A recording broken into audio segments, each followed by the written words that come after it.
The launch of the private sector-led Gender-Based Violence and Femicide Fund is aimed at combating the country's second pandemic.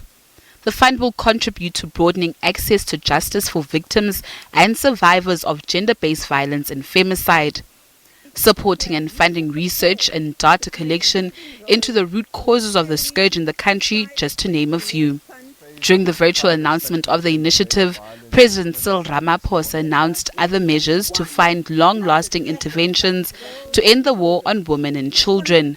We also lobbied for a gender-responsive trade policy thrust to be developed as part of the African Continental Free Trade Area.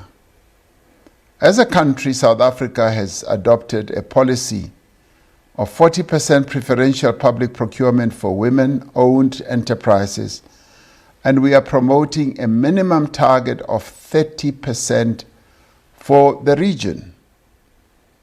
The launch of this fund today is testament to the strength and the power of social partnership.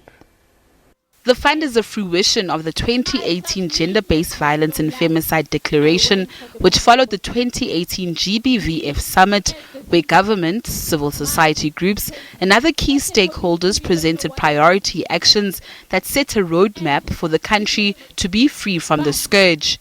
The launch today of the first phase of the Private Sector Gender-Based Violence and Femicide Response Fund fulfills a promise we made to the women and the children of our country.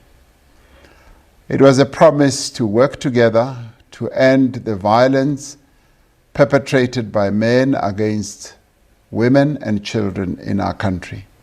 3 years ago, at the Presidential Summit on Gender-Based Violence and Femicide, we started out on the road that has brought us to this point. When it comes to the allocation of the necessary resources required to deal with GBVF, the president did not mince his words. He says everyone will be held accountable. Government departments will be held accountable for the work they do and for the resources that have been committed.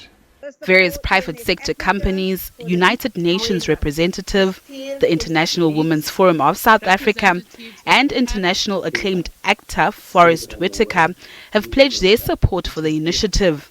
Over 70 million rand was pledged to the fund.